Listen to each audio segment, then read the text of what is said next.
बच्चों, अब हम छंद के प्रकार देखेंगे। मुख्य रूप से छंद 3 प्रकार के होते हैं: वर्णिक छंद, मात्रिक छंद और मुक्तक छंद।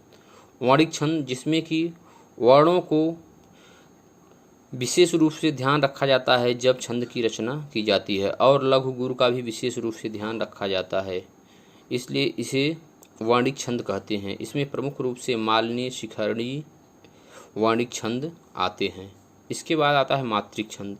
मात्रिक छंद वह छंद हैं जिनकी रचना करते समय मात्राओं की गणना की जाती है, मात्राओं का विशेष ध्यान रखा जाता है।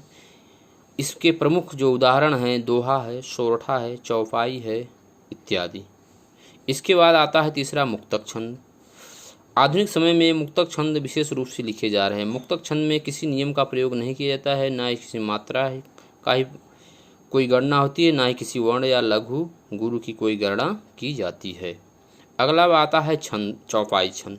चौपाई छंद को उदाहरण सही समझाइए, इस प्रकार से प्रश्न पूछा जाता है तो आप लिखेंगे कि चौपाई छंद के प्रत्येक चरण में 16 मात्राएं होती हैं और अंत में 2 दीर्घ गुरु होता है। उदाहरण है आपको इसमें दिखाई दे रहा होगा: बंदह गुरुपद पदुम परागा, सुरुचि सुभाग सरस अनुरागा, अमीय मुरियम चूरन चारु, समन सकल भव रुज परिवारु।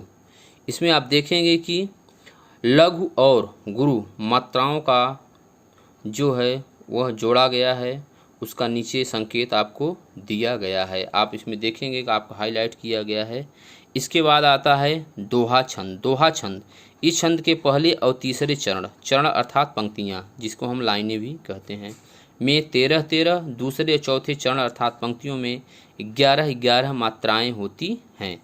नीचे उदाहरण में आप देखेंगे कि उदाहरण इसमें आपको लिखा गया है, हाईलाइट्स भी किया गया है कि राम नाम मणिदीप धरु, जिह देहरी द्वार, तुलसी भीतर बाहिरहु, जो चासई उजियार। इसमें 13-11 मात्राओं का मेल आपको दिखाई देगा, इसलिए यहाँ पर दोहा छंद है।